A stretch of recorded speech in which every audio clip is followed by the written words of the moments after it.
नमस्कार मित्रों, आज हिंदी साहित्य में सुनिए हमारी आप सभी की प्रिय लेखिका मालती जोशी जी की लिखी हुई कहानी जननी। तो प्रस्तुत है कहानी जननी। सुचित्रा की 16वीं सालगिरह का जश्न चल रहा था। हॉल उसकी सहेलियों से भर गया था। गीतों की स्वर लहरियाँ और खिलखिलाहट छन छन कर मुझ तक पहुँच रही थीं। गीतों के स्वर और शब्द दोनों ही अपरिचित थे, पर हंसी की भाषा तो सब जगह एक सी होती है। वही मन को बांध रही थी। उस आनंदोत्सव में शामिल होने का मन हो रहा था, पर संकोच के मारे कमरे में बैठी हुई थी। बच्चों के बीच यूं औचक पहुंच जाना पता नहीं यहाँ की संस्कृति में जायज़ है कि नहीं। मेरी देसी हरकत से माँ बेटी कहीं शर्मसार ना हो जाएं, यही सोचकर कमरे में बैठी रही। तभी बहू विनीता कमरे में आई और बोली, मम्मी जी बाहर चलिए ना, केक कट रहा है। मैं तो इस बुलावे की प्रतीक्षा ही कर रही थी। तुरंत उठी, अलमारी में रखा बटुआ निकाला, उसमें रखी मखमल की डिबिया लेकर बाहर आ गई। ये तोहफा इसी दिन के लिए सहेज कर रखा था। मेरे बाहर पहुंचते ही तालियों की गड़गड़ाहट के साथ केक काटा गया। सब लोगों ने मिलकर हैप्पी बर्थडे टू यू गाया और फिर एक दूसरे को केक खिलाने का सिलसिला शुरू हो गया। स्वीटी, दादी को प्रणाम करो, विनीता ने कहा तो सुचित्रा दौड़कर मेरे पास आई और झुककर मेरे पैर छू लिए। मैंने उसका माथा चूमकर आशीर्वाद दिया और वो मखमली डिबिया उसे पकड़ा दी।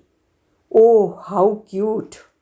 डिबिया खोलते वो किलक पड़ी और वो बूंदे उसने सबको दिखाए। उसकी सहेलियां पास में सिमट आईं और वो उपहार देखने लगीं। उसने परिचय करवाया, माय ग्रैंड मदर। सबने हंसकर पलकें झपकाकर मेरा अभिवादन किया। तभी एक कन्या ने आकर मेरे पैर छू लिए और शुद्ध हिंदी में कहा, दादी प्रणाम। इंडियन हो? मैंने उसकी ठोड़ी छूकर पूछा, क्योंकि केश विन्यास और वेशभूषा उसकी एक सी ही लग रही थी। जी, मैं अमृता श्रीवास्तव। श्रीवास्तव कहते हुए उसे थोड़ी मशक्क़त करनी पड़ी। मुझे हंसी आ गई तो वो भी हंसती। हंसते हुए उसके गालों में गड्ढे पड़ रहे थे। मैंने कहा, अमृता ही काफ़ी है, बड़ा प्यारा नाम है और तुम्हारे ये डिम्पल भी बहुत प्यारे हैं। वो शर्मा गई। उसकी वो हंसी, वो डिम्पल्स, वो शर्माना, मन में कुछ कौन सा गया। पूछना चाहती थी कि इंडिया में कहाँ रहती हो, पर मौका ही नहीं मिला। उसी समय किसी गेम का ऐलान हुआ और वो दौड़कर सहेलियों में जा मिली। उसका चेहरा रात भर मुझे हॉन्ट करता रहा।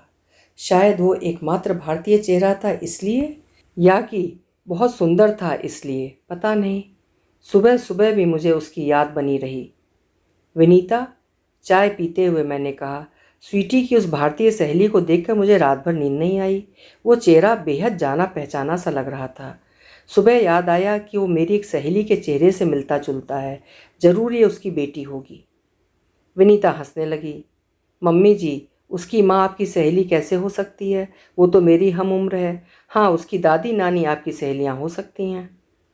मैं बुरी तरह से चेप गई। बुढ़ापे में ऐसा ही होता है ना, मन बार बार पीछे की ओर ही दौड़ता है। वही वही बातें याद आती रहती हैं, पर बात आई गई हो गई। 10-12 दिन बाद की बात है। मैं अपने कमरे में बैठी हुई थी कि विनीता चहकती हुई कमरे में दाखिल हुई। मम्मी जी, आपसे मिलने कौन आया है देखिए। अमृता की मम्मी। और आपको इम्प्रेस करने के लिए देखिए कैसी ट्रेडिशनल बहू बनकर आई है। उसकी बात पूरी होने से पहले ही मैंने उसे देखा और धक से रह गई।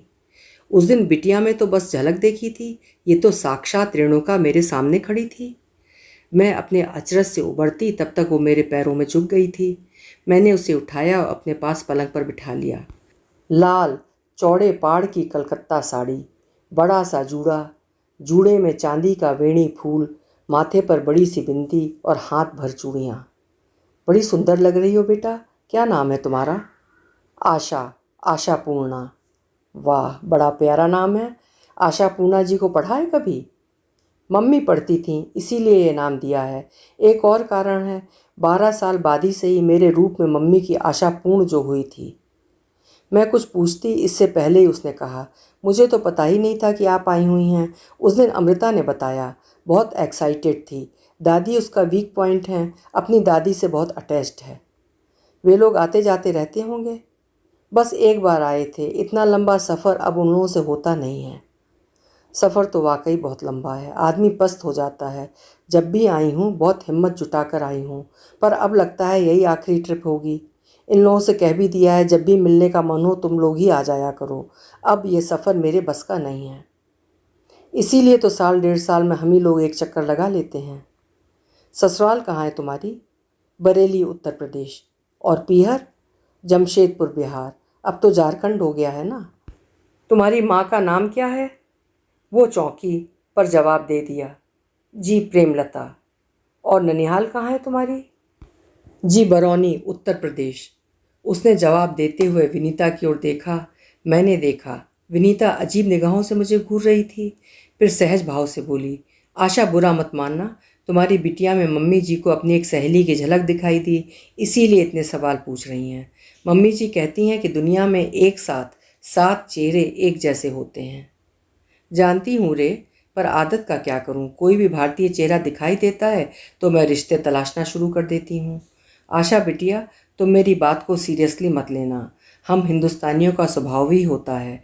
4 घंटे का रेल का सफ़र होता है तब भी हम साथ वाले की 7 पुश्तों का इतिहास पूछ लेते हैं।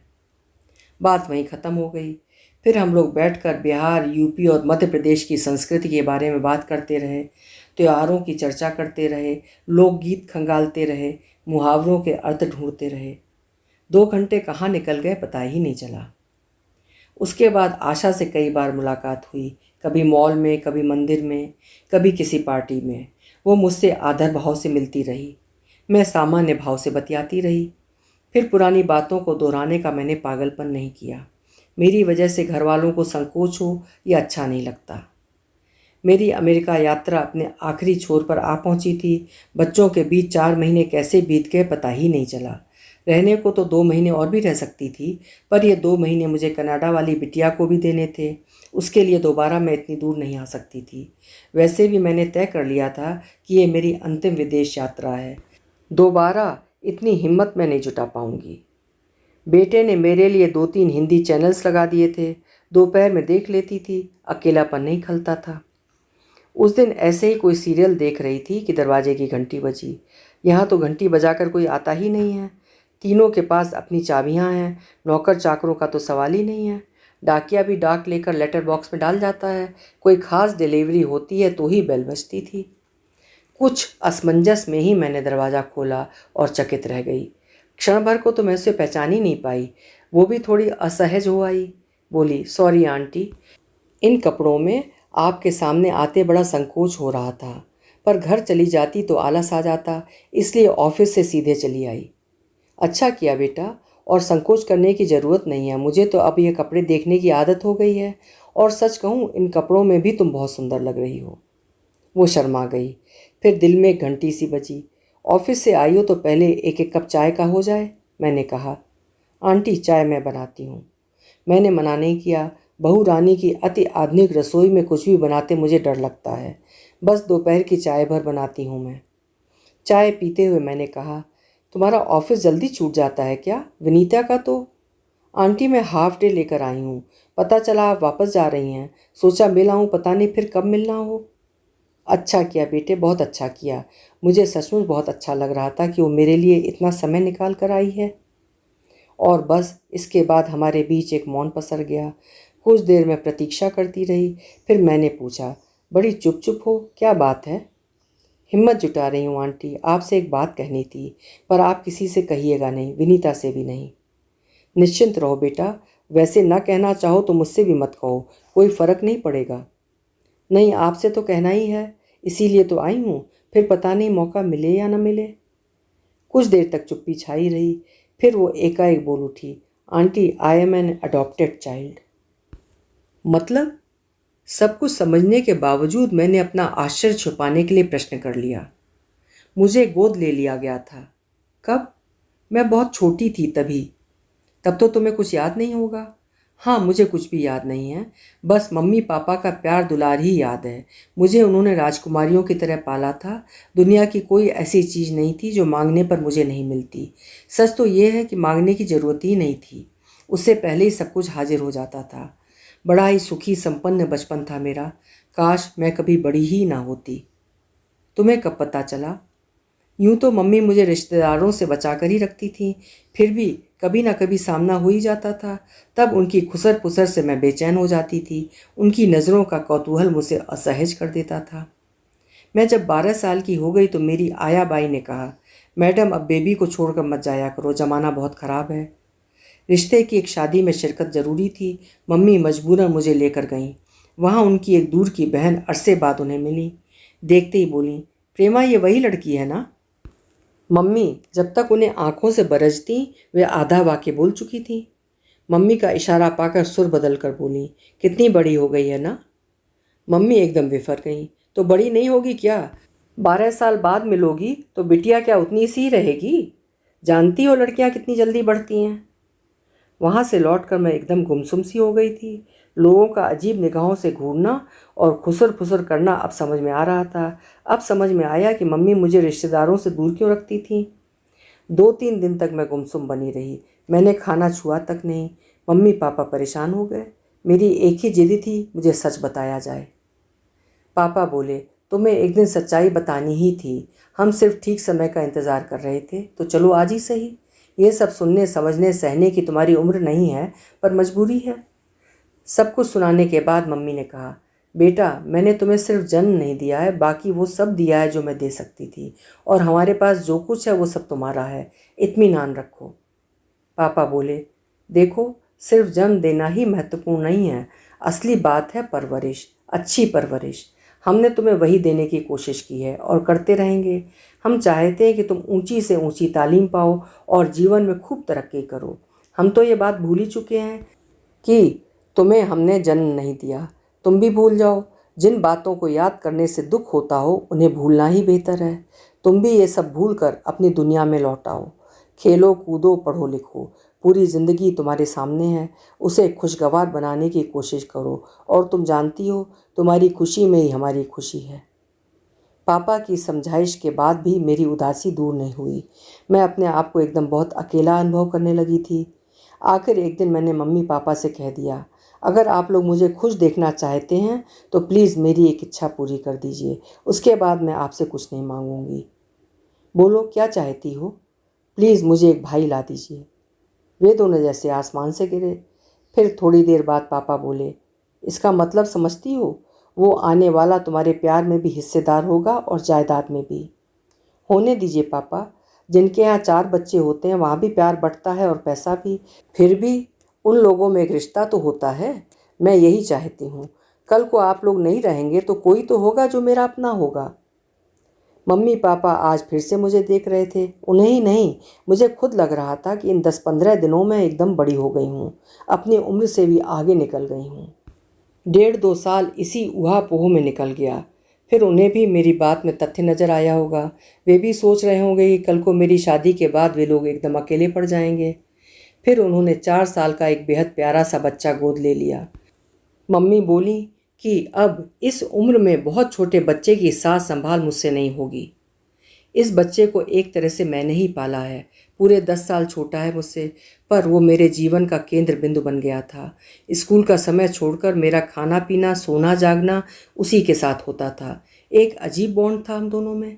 लगता था पिछले जन्म में बिछड़े हम इस जन्म में पुनः मिल गए हैं। इस कहानी के बाद कमरे में एक सन्नाटा सा खिंच गया था। वो एकदम मौन हो गई थी। मुझे भी ये सब आत्मसात करने के लिए समय चाहिए था।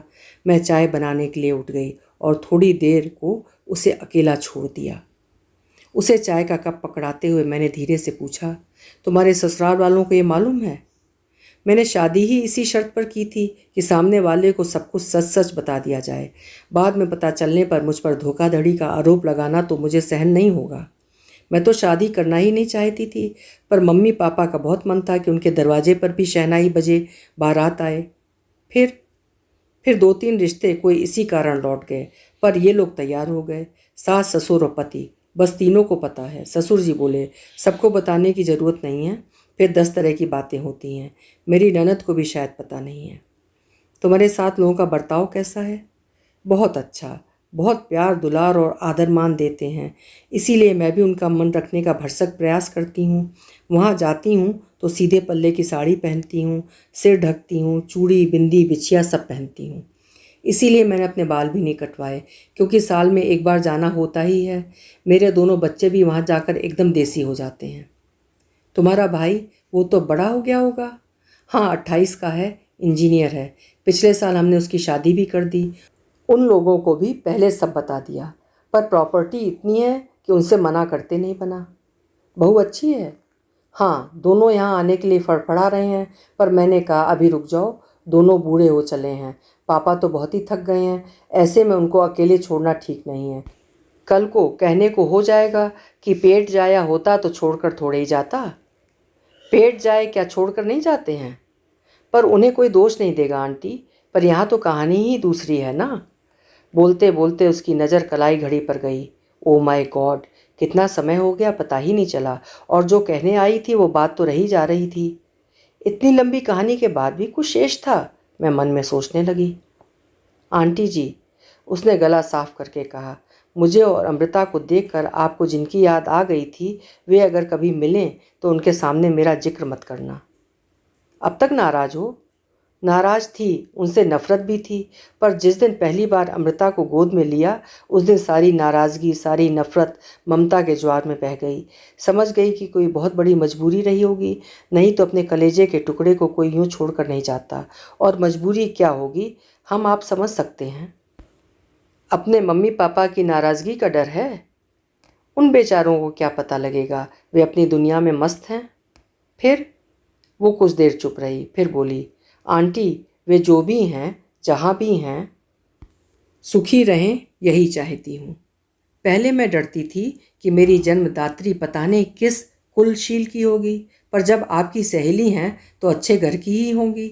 आपकी ही तरह परिवार में आदर मान पाती होंगी, आपकी ही तरह अपने नाती पोतों में रची बसी होंगी। मेरे अस्तित्व की कल्पना मात्र से उनकी मानसिक शांति भंग हो जाएगी, उनके जीवन में भूचाल आ जाएगा, और अगर इस बात की भनक भी किसी को लग गई तो उनकी प्रतिष्ठा और प्रतिमा धूमिल हो जाएगी। संतान के रूप में कोई सुख तो नहीं दे सकती मैं, कम से कम उनके दुख का कारण तो ना बनूं। बहुत समझदार हो बेटा तुम। मैंने उठकर उसे गले से लगा लिया। वो रो पड़ी और रोती ही रही। मैंने उसे चुप कराने का प्रयास नहीं किया, जानती थी ये चिर संचित रुलाई है, बरसों से वो इसे छाती में दबाए बैठी है।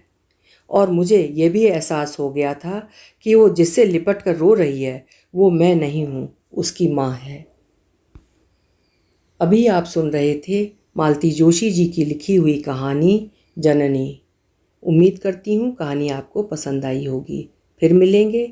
आपका समय शुभ हो, मंगलमय हो।